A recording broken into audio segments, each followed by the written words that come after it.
എടി, എന്തെടുക്കാടി അവിടെ? മതി കളിച്ചത്. വാ, വന്ന് കുളിക്കടി. എടാ, അവളെ വിടടാ, അവളെ വിടാൻ. തുടങ്ങി രണ്ടാളും. വാടി ഇവിടെ.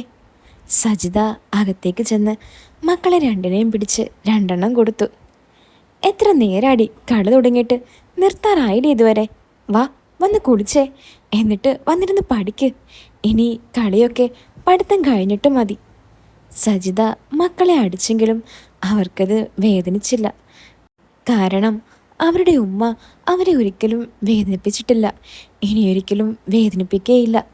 അവരാണ് അവരുടെ ഉമ്മയുടെ സ്വത്തുക്കൾ. അതിനാൽ സജിത ഒരിക്കലും മക്കളെ വേദനിപ്പിക്കാറില്ല.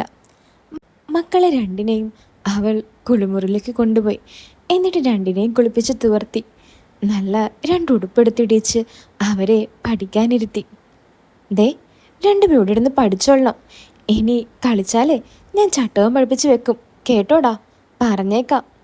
അതും പറഞ്ഞുകൊണ്ട് സജിത അടുക്കളയിലേക്ക് പോയി. നേരം രാത്രിയായി. വാപ്പ വരാൻ നേരമായിരിക്കുന്നു. വല്ലതും ഉണ്ടാക്കി വെക്കണം, ഇല്ലെങ്കിൽ മൂപ്പര് കിടന്ന് ചാടും. നിനക്കൊക്കെ ഇവിടെ എന്താ പണി എന്നൊക്കെ ചോദിച്ച് സജിതയുടെ ചെവി കടിച്ചു കീറും. അടുക്കളയിൽ നേരത്തെ വെച്ചുണ്ടാക്കിയ ചോറെടുത്ത് ചൂടാക്കി. ഉച്ചക്കുണ്ടാക്കിയ മീൻകറിയും സാമ്പാറും പിന്നെ പുളിശ്ശേരിയുമുണ്ട്. അത് മതി വാപ്പാക്ക് ചോറുണ്ണാൻ. എങ്കിലും ഒരു മുട്ടയും പൊരിക്കാം എന്നും കരുതി സജിത ഒരു ഡബിൾ ഓംലേറ്റ് ഉണ്ടാക്കി വെച്ചു. എന്നിട്ടൊരു കുളിയും പാസ്സാക്കി നേരെ മക്കളുടെ അടുത്തേക്ക് ചെന്നു. കള്ളം, രണ്ടിനും നല്ല അനുസരണയുണ്ട്. ഇതാണ് സജിതയ്ക്ക് തൻ്റെ മക്കളോടുള്ള ഏക ആശ്വാസം. എങ്ങനെയൊക്കെ തലതെറിച്ച് നടന്നാലും ഞാനൊന്ന് രണ്ടെണ്ണം പൊട്ടിച്ചു കഴിഞ്ഞാൽ പിന്നെ എന്തും അനുസരിക്കും. അടിച്ചു കഴിയുമ്പോൾ പിന്നെ പാവം തോന്നും. പക്ഷേ കുരുത്തക്കേട് കണ്ട പിന്നെ എങ്ങനെ തല്ലാതിരിക്കും? അങ്ങനെ ഓരോന്ന് ആലോചിച്ചുകൊണ്ട് അവൾ കട്ടിലിൽ കിടന്നുകൊണ്ട് മക്കളെ രണ്ടുപേരെയും പഠിത്തം നോക്കിക്കൊണ്ട് കിടന്നു.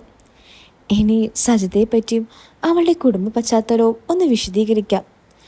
മലപ്പുറം ജില്ലയിലെ പെരിന്തൽമണ്ണയ്ക്കടുത്താണ് അവളുടെ വീട്. സജിതയെ കല്യാണം കഴിച്ചത് മണ്ണാർക്കാടുള്ള ഒരു അലിയാരായിരുന്നു. എന്ന് പറയാൻ കാരണം ഇപ്പോൾ ഭർത്താവല്ല, 5 വർഷം മുമ്പ് സജിതയെ മൊഴി ചൊല്ലിയ അലിയാർ. കാരണം അലിയാർക്ക് ഭയങ്കര സംശയമായിരുന്നു സജിതയെ.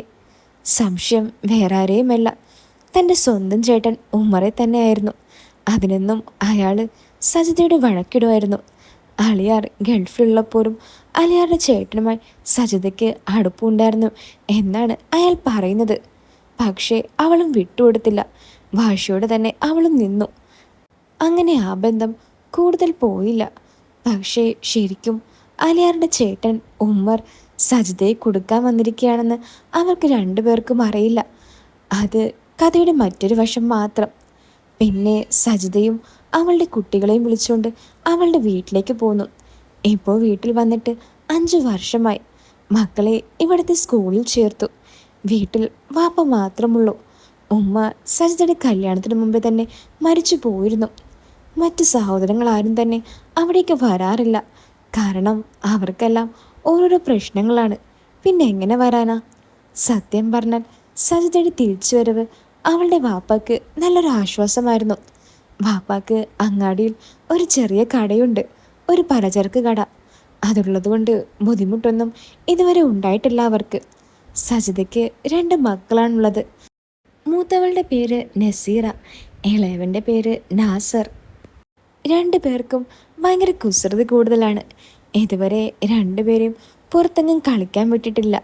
അവരത് ശീലിച്ചിട്ടുമില്ല. നാസറിൻ്റെ ഏറ്റവും അടുത്ത കൂട്ടുകാരാണെന്ന് പറയുന്നത് അവൻ്റെ ഇത്താത്ത തന്നെയാണ്. അതുപോലെ തന്നെയാണ് നസീറയുടെയും കാര്യം. 2 പേർക്കും കുട്ടിക്കളി ഇതുവരെ മാറിയിട്ടില്ല. ഇപ്പോഴും കൊച്ചു കുട്ടികളെ പോലെയാണ് 2 പേരും. ഇപ്പോൾ 2 പേരും ഇടിയും കളിയുമാണ്. 2 പേർക്കും ഒരു നാണവുമില്ല. ഇപ്പോൾ 2നെയും ഒന്നിച്ചാണ് സജിത കുളിപ്പിക്കാറുള്ളത്. എന്നാൽ ഒരിക്കൽ ഞാനൊന്ന് ഇതുപോലെ രാത്രിയിൽ മക്കളെ പഠിപ്പിച്ച് നിർത്തിയിട്ട് ഭക്ഷണം വെച്ചിട്ട് വരാമെന്നും പറഞ്ഞ് മുറിയിലേക്ക് വന്നതാണ്. എന്നിട്ട് എൻ്റെ കീറിയ 2 മാക്സികൾ തുന്നാനുണ്ടായിരുന്നു. അതെടുത്ത് തുന്നുകയായിരുന്നു. അപ്പോഴുണ്ട് മക്കൾ 2 പേരും കൂടി പഠിത്തം കഴിഞ്ഞ് കളിയും ചിരിയും. ഇടയ്ക്ക് ഞാനൊന്ന് നോക്കിയപ്പോൾ മുട്ടുകാലിൽ നിൽക്കുന്ന നസീറിൻ്റെ പുറത്ത് കയറിയിരിക്കുകയാണ് മോള്. എടി താഴെ ഇറങ്ങടി, അവൻ്റെ പുറം വേദനിക്കും, ഇറങ്ങു വേഗം. ഉമ്മ, ഞങ്ങൾ ആന കളിക്കാം, ഇവൻ ആന, ഞാൻ പാപ്പാൻ, കണ്ടോ? പറഞ്ഞിട്ട് കാരമില്ലെന്ന് തോന്നി ഞാൻ പിന്നെ എൻ്റെ പണിയിലേക്ക് ശ്രദ്ധ തിരിച്ചു. ഇടയ്ക്ക് കേൾക്കാം മോളുടെ ശബ്ദങ്ങൾ, ഇടത്തേക്ക് തിരിയാനേ വലത്തേക്ക് തിരിയാനേ എന്നൊക്കെ. അതിനിടയ്ക്ക് വാപ്പയും കടയും പൂട്ടി വന്നു. കുട്ടികൾക്ക് രണ്ടുപേർക്കും എന്തൊക്കെയോ പലഹാരങ്ങൾ കൊണ്ടുവന്നാണ് വാപ്പ വന്നത്. വാപ്പ വന്നെന്ന് കേട്ടുടനെ തന്നെ കുട്ടികൾ രണ്ടുപേരും ഓടിച്ചെന്നു. അവർക്കറിയാം വാപ്പ വല്ലതും തിന്നാൻ കൊണ്ടുവരുമെന്ന്. അതിപ്പോൾ എന്ത് സാധനമാണെങ്കിലും അവർക്ക് സന്തോഷമാണ്. ഓ, ഈ വാപ്പയെ കൊണ്ട് തോറ്റു. എന്തിനാ ഇങ്ങനെ ശീലിപ്പിച്ചെടുക്കുന്നത്? എടി, ഇന്നൊന്ന് പോടി അവിടുന്ന്. ഇതെൻ്റെ പുഞ്ഞാര മുത്തുകളാ. അവർക്ക് ഞാനല്ലാതെ പിന്നെ ആരാണ് ഇതൊക്കെ മേടിച്ചു കൊടുക്കുന്നത്? ആ, എന്തായാലും വാപ്പയും കൊള്ളാം, പിള്ളേരും കൊള്ളാം എന്നും പറഞ്ഞുകൊണ്ട് ചോറ് വിളമ്പാൻ സജിത അടുക്കളയിലേക്ക് പോയി. ചോറ് വിളമ്പി വെച്ചപ്പോഴേക്കും വാപ്പ ഒന്ന് മേല് കഴുകി എത്തി. എന്നിട്ട് കഴിക്കാനിരുന്നു. സജിത വാപ്പ കഴിക്കുന്നത് നോക്കിയിരുന്നു. അപ്പോഴാണ് സജിത വാപ്പയെ പറ്റി ഓർക്കുന്നത്. പാവം, ഇപ്പോഴും ഞങ്ങൾക്ക് വേണ്ടിയല്ലേ ഈ കഷ്ടപ്പെടുന്നത്.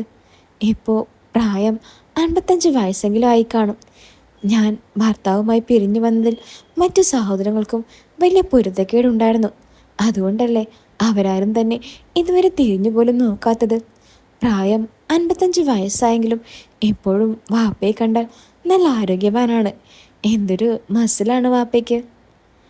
ഇജവിടെ കിനാവും കൊണ്ട് നിൽക്കാതെ കുറച്ച് ചോറ് കൂടി വിളമ്പിത്താ സജി.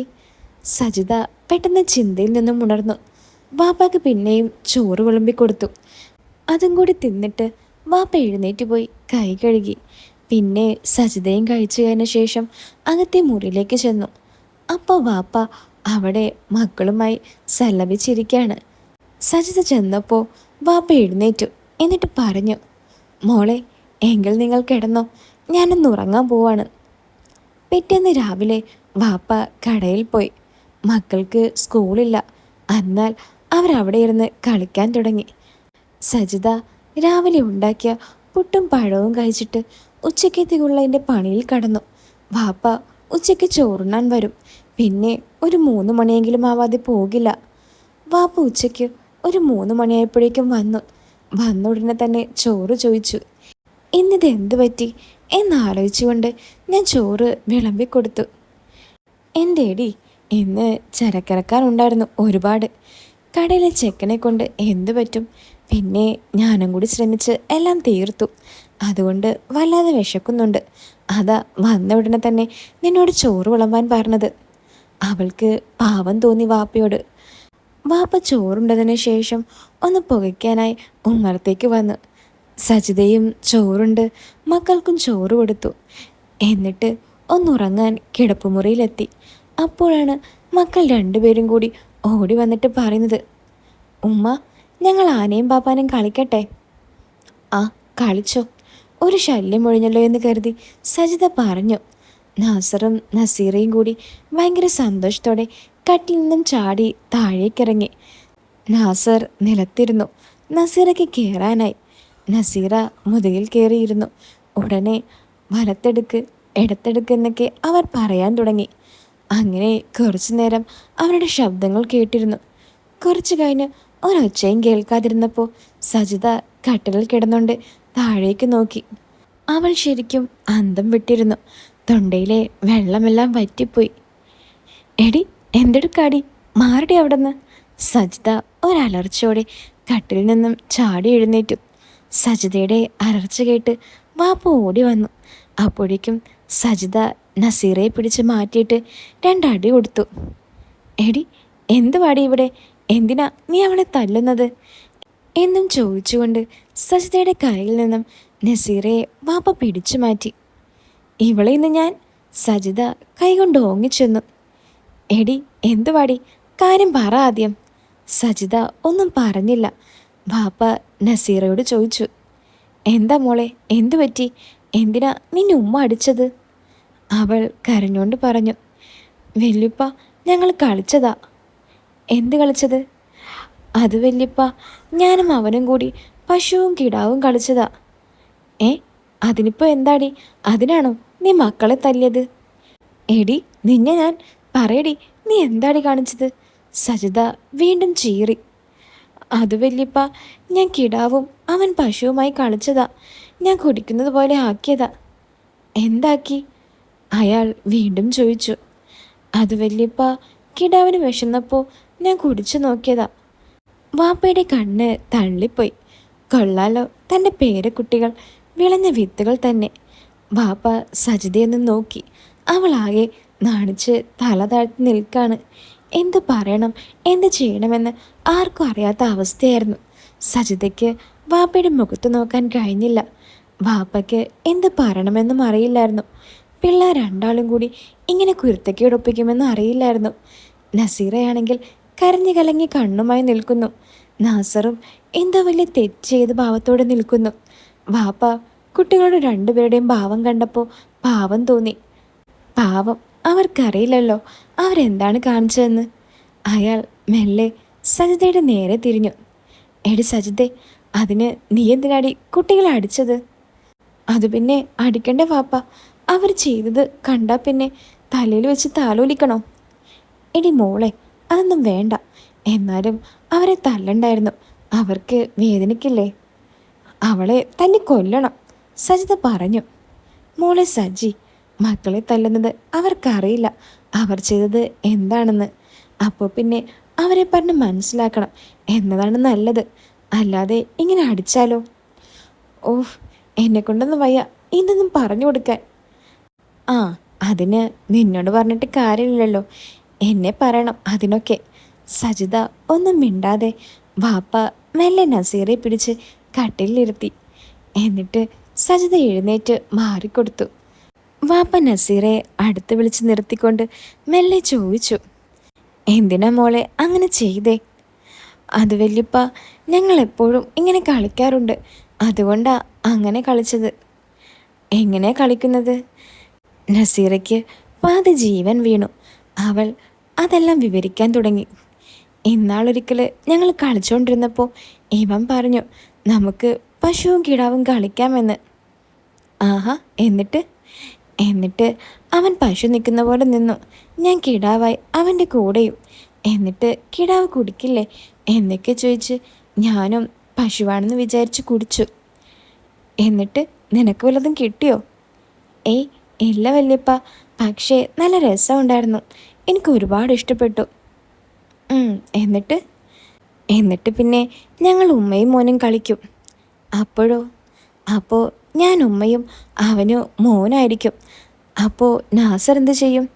അപ്പോൾ ഓൻ പറയും, ഉമ്മേ എനിക്ക് വിശക്കുന്നു എന്ന്, എനിക്ക് കുടിക്കാൻ എന്തെങ്കിലും വേണം എന്നൊക്കെ പറയും. ആ, എന്നിട്ട് നീ എന്ത് ചെയ്യും? ഞാനോന് കൊടുക്കും. എടാ, നിനക്ക് വല്ലതും കിട്ടാറുണ്ടോ?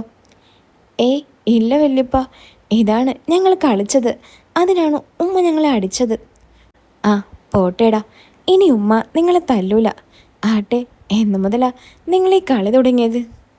കുറേ ദിവസമായി, എപ്പോഴും കളിക്കും. നല്ല രസാ വല്യപ്പ, വല്യപ്പയ്ക്ക് വേണോ?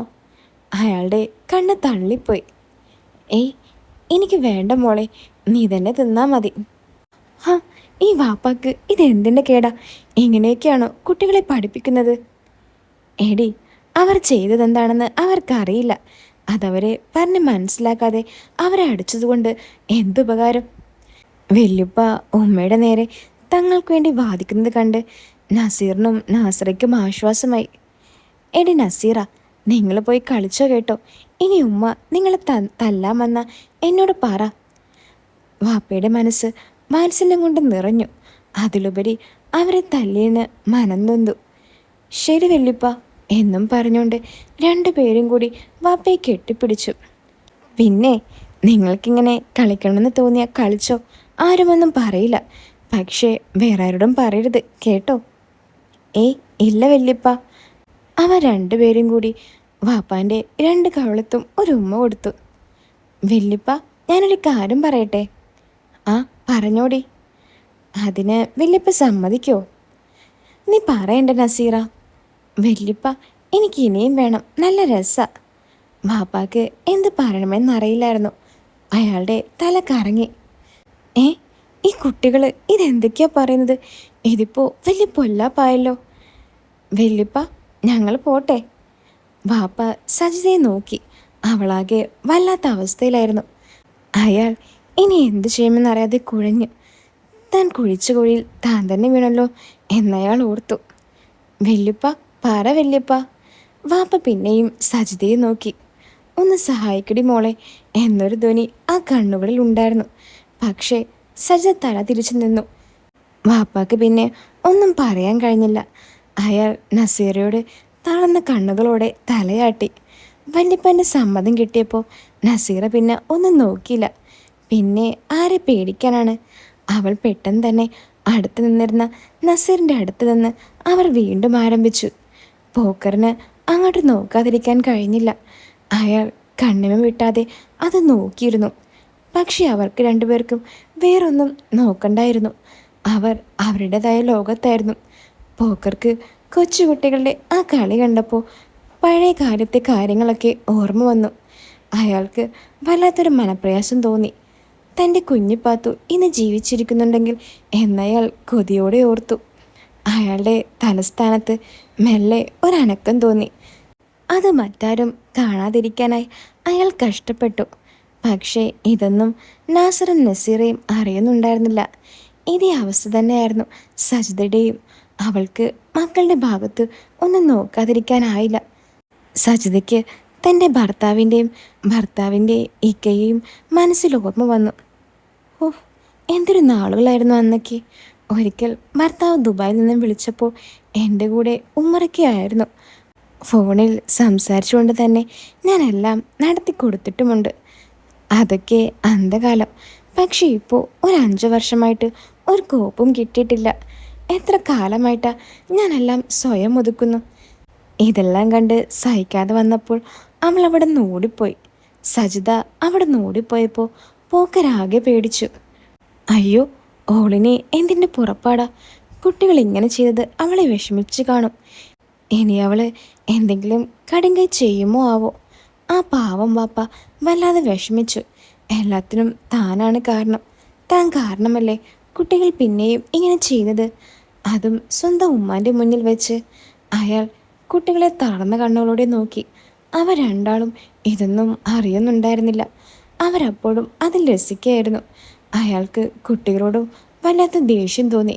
പക്ഷേ അടിക്കാൻ മനസ്സ് വന്നില്ല. തൻ്റെ ഒരു 2 സ്വത്തുക്കളാണ് അവർ. അയാളുടെ എല്ലാ ദേഷ്യവും ചോർന്നുപോയി. പെട്ടെന്നാണ് അയാൾ സജിതയെപ്പറ്റി ഓർത്തത്. അയാൾ കുട്ടികളെ രണ്ടിനെയും അവിടെ വിട്ടിട്ട് പുറത്തേക്ക് ഓടിപ്പോയി. പക്ഷേ സജിതയെ അവിടെ എങ്ങും കണ്ടില്ല. അയാളുടെ ചങ്കിടിപ്പ് കൂടി. അയ്യോ, സജിത എന്തിനു കുരുത്തക്കയോട് ഒപ്പിച്ചോ? അയാൾ ഓടിച്ചെന്ന് കിണറ്റിലേക്ക് എത്തി നോക്കി. ഭാഗ്യം, കിണറ്റിലില്ല. അയാൾ തിരിച്ച് അകത്തേക്ക് ഓടി വന്ന് ഓരോ മുറിയും നോക്കി. അവിടെയൊന്നും സജിതയില്ലായിരുന്നു. അയ്യോ, ഇവളിതെവിടെ പോയി? കാണാനില്ലല്ലോ. അയാളുടെ ധൈര്യമെല്ലാം ചോർന്നു പോയി. അപ്പോഴുണ്ട് കുളിമുറിയിൽ നിന്നും ഒരു പാത്രം വീഴുന്ന ഒച്ച. അയാൾ തിരിഞ്ഞു നോക്കി. ആരോ കുളിമുറിയിലുണ്ട്. ശരിയാണോ എന്നറിയാൻ അയാൾ ബാത്റൂമിൻ്റെ വാതിലിനടുത്ത് ചെന്നു. ആരോ ശ്വാസം വലിക്കുന്ന ശബ്ദം കേൾക്കാം. അയാൾക്ക് ആകെ സംശയമായി. അത് സജിത തന്നെയാണോ? അവളുടെ അപ്പോഴത്തെ അവസ്ഥ കണ്ടാൽ അവൾ കുളിമുറിയിലേക്കല്ല വരേണ്ടത്, നേരെ കിണറ്റിലേക്കാണ്. പക്ഷേ ഇത് പിന്നെ വേറെ ആരായിരിക്കും ഇതിനകത്ത്? ഇനി വല്ല ജിന്നുമായിരിക്കുമോ ഇത്? അങ്ങനെ ഒരു കാര്യം വാപ്പയുടെ മനസ്സിലേക്ക് കയറിയപ്പോൾ അയാളുടെ കാലിൽ നിന്നും മരവിപ്പ് അരിച്ചു കയറി. പക്ഷെ അതിനിടയ്ക്ക് ഒരു പ്രത്യേക തരത്തിലുള്ള ഒച്ച കേട്ടപ്പോൾ അയാളുടെ പേടിയൊക്കെ കുറഞ്ഞു. കാരണം ആ ശബ്ദം പോക്കർക്ക് നല്ലതുപോലെ അറിയായിരുന്നു. അയാൾക്ക് സ്വന്തം കാതുകളെ വിശ്വസിക്കാൻ കഴിഞ്ഞില്ല. തൻ്റെ മകൾ എന്താണ് ചെയ്യുന്നതെന്ന് അയാൾക്ക് ഒരു ഊഹം കിട്ടി. അയാൾ ആകാംക്ഷയോടെ വാതിലിൽ ചെവിയോർത്തു. അകത്തുനിന്ന് നേരെ തരത്തിലുള്ള പല ശബ്ദങ്ങളും കേൾക്കാം. എന്തോ ഉരയ്ക്കുന്ന പോലെ. അയാൾക്കും മെല്ലെ എഴുന്നേറ്റു. കഷ്ടം, എന്താണെന്നറിയാം. അത് അയാളുടെ സ്വന്തം മോളാണെന്നും. അതിനോട് വേദന ഒരുക്കിയിട്ട് കാര്യമുണ്ടോ? അയാൾ കുറച്ചു നേരം കൂടി അവിടെ നിന്ന് എല്ലാം ആസ്വദിക്കാൻ ശ്രമിച്ചു. പക്ഷേ ഇബിലിസുകളുടെ രൂപത്തിൽ അതാ വരുന്നു നസീറയും നാസറും. ഉമ്മ, വല്യുപ്പ, എവിടെ പോയി നിങ്ങൾ രണ്ടാളും എന്നും പറഞ്ഞുകൊണ്ട് രണ്ടുപേരും അടുക്കളപ്പുറത്തേക്ക് വന്നു. പോക്കര് പെട്ടെന്ന് നെട്ടി. കുട്ടികൾ കാണും മുമ്പ് തന്നെ അയാൾ ചാടി ഓടി. പെട്ടെന്നുള്ള ഓട്ടമായതിനാൽ ധൃതിയിൽ പൊലിപ്പിച്ചു വന്നത് എല്ലാം കൈവിട്ടു പോയി. അതിനിടയിൽ അയാളുടെ കൈമുട്ട് കുളിമുറിയുടെ വാതിൽ ചെന്നുകൊണ്ടു. അത്ര വലിയ ശബ്ദമൊന്നും ഉണ്ടായില്ലെങ്കിലും അയാളുടെ കൈ വേദനിച്ചു. അയാൾ ഓടി മുൻവശത്തൂടെ അകത്തേക്ക് കയറി. കുളിമുറിൽ പക്ഷേ സജിത ഇതുപോലത്തെ അവസ്ഥയെ നേരിടുകയായിരുന്നു. വാതിലിൽ പെട്ടെന്ന് എന്തോ വടികൊണ്ട് തട്ടിയ ശബ്ദം കേട്ട് സജിത പെട്ടെന്ന് തന്നെ എല്ലാം വാരിക്കെട്ടി പുറത്തേക്കിറങ്ങി.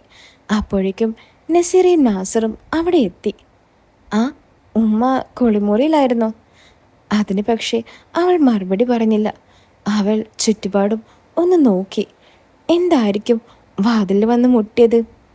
ഉമ്മ, വെല്ലുപ്പയെ കണ്ടോ? ഇല്ല, ഞാൻ കണ്ടില്ല. പോയി അപ്പുറത്തെങ്ങാനും നോക്ക്.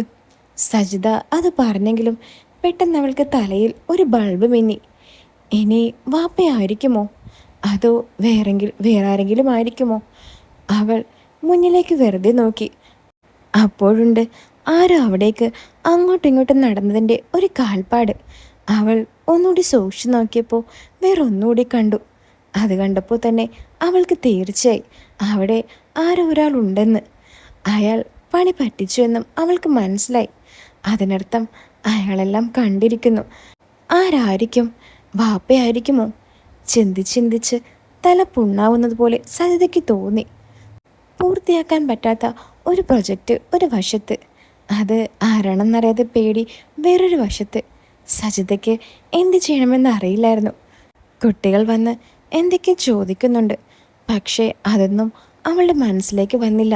അവൾ തൻ്റെ സംശയം ഒന്ന് ക്ലിയർ ചെയ്യാനായി നേരെ അകത്തേക്ക് ചെന്നു. അകത്ത് വാപ്പാൻ്റെ മുറിയിലേക്ക് ഒളിഞ്ഞു നോക്കി. വാപ്പ നന്നായി കിതയ്ക്കുന്നുണ്ട്. സജിതയ്ക്ക് കാര്യങ്ങളുടെ കിടപ്പ് മനസ്സിലായി. കള്ളൻ കപ്പലിൽ കയറിയൊന്നും പോയിട്ടില്ല, ഇവിടെ തന്നെയുണ്ട്, ദാ തൻ്റെ മുന്നിൽ. സജിത മെല്ലെ അവിടെ നിന്ന് വലിഞ്ഞ് നേരെ അടുക്കളയിലേക്ക് പോയി. അവളൊരു മാനസിക സംരംഭത്തിലായിരുന്നു. തൻ്റെ വാപ്പ ഇങ്ങനെ ചെയ്യുമെന്ന് അവൾ ഒരിക്കലും കരുതിയില്ല. അവളപ്പോൾ അവൾക്കിങ്ങനെ തോന്നുന്നതിനെ മനസ്സിനെ ശപിച്ചു. വാപ്പ എന്ത് കരുതി കാണും തന്നെപ്പറ്റി? ഇനിയിപ്പോൾ എന്തു ചെയ്യും? നാശം. പ്രൊജക്റ്റ് പൂർത്തിയാക്കാനിട്ട് അവിടുന്ന് മെസ്സേജ് തുരുതുര വരുന്നുണ്ട്. സജിത അതറിഞ്ഞു. ആകെ ഗതികെട്ട അവസ്ഥയെ സജിത. ഇനി എന്തു ചെയ്യുമോ എന്തോ. അത് മാത്രമല്ല, ഞാനിനി എൻ്റെ വാപ്പയുടെ മുഖത്ത് എങ്ങനെ നോക്കും? എല്ലാം മൂപ്പര് കണ്ടില്ലേ? ഒന്നും വേണ്ടായിരുന്നു. അവൾ സ്വയം അവളെ ശപിച്ചു. പക്ഷേ അതിനിടയിലും അവൾ ചായക്ക് വെള്ളം വെച്ചിരുന്നു. ചായ ഉണ്ടാക്കി വെച്ചപ്പോൾ അവൾ ശരിക്കും വെട്ടിലായി. എങ്ങനെയാണ് അത് വാപ്പയ്ക്ക് കൊടുക്കുക? കുറേ കഴിഞ്ഞിട്ടാണെങ്കിൽ സാരില്ലായിരുന്നു. പക്ഷേ ഇത്ര പെട്ടെന്ന് തന്നെ എങ്ങനെ വാപ്പാൻ്റെ മുഖത്ത് നോക്കും? എനിക്ക് വയ്യ. സജിതയുടെ മുഖം നാണം കൊണ്ട് ചുരുങ്ങി. പക്ഷേ സജിതയുടെ പ്രാർത്ഥന ദൈവം കേട്ടു.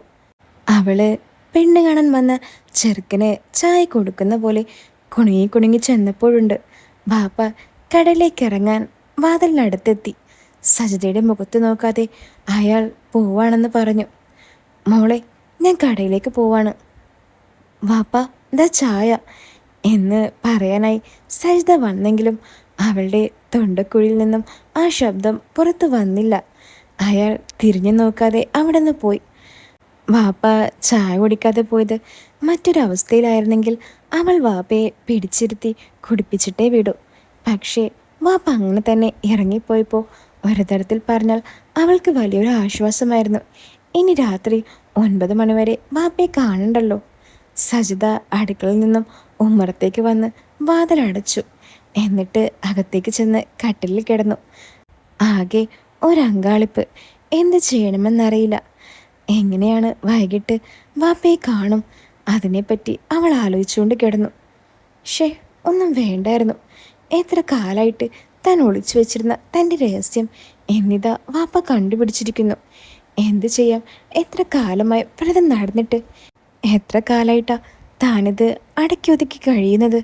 അപ്പുറത്തും ഇപ്പുറത്തും നല്ല ആളുകളില്ലാഞ്ഞിട്ടല്ല, തനിക്ക് പേടിയല്ലേ അവരെയൊക്കെ ക്ഷണിക്കാൻ?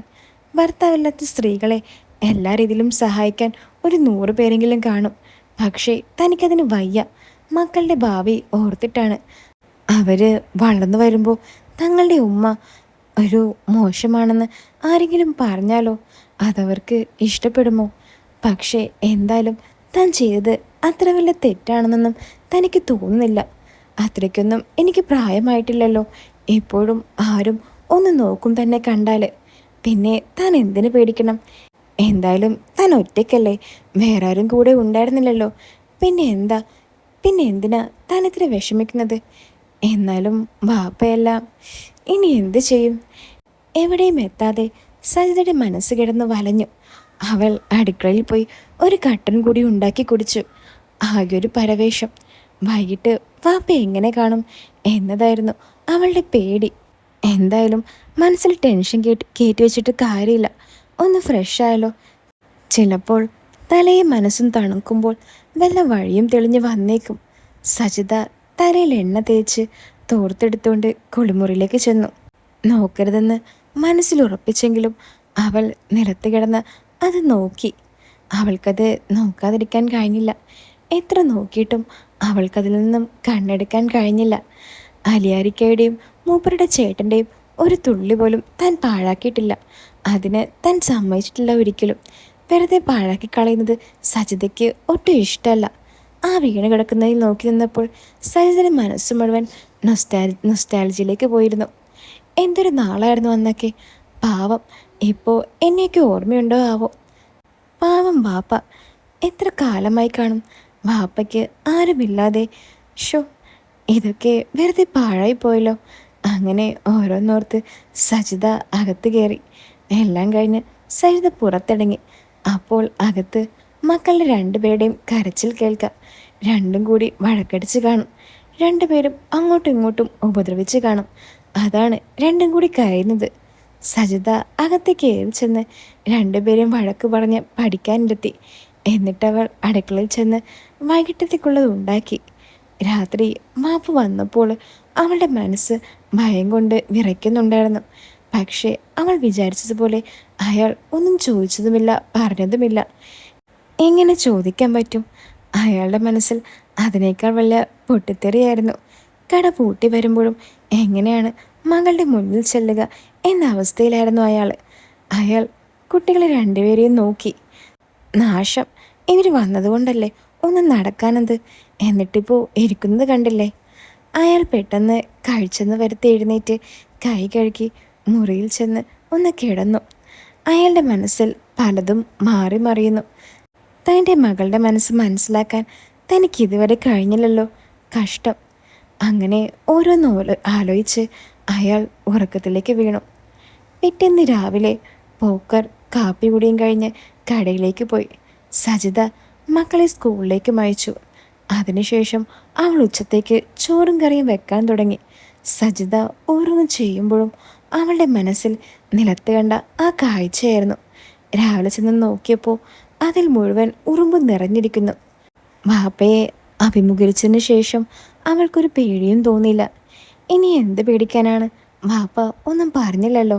വാപ്പ കരുതി കാണും താൻ തുള്ളി നിൽക്കാണെന്ന്. അന്ന് രാത്രി സജിത ഒരു സ്വപ്നം കണ്ടു.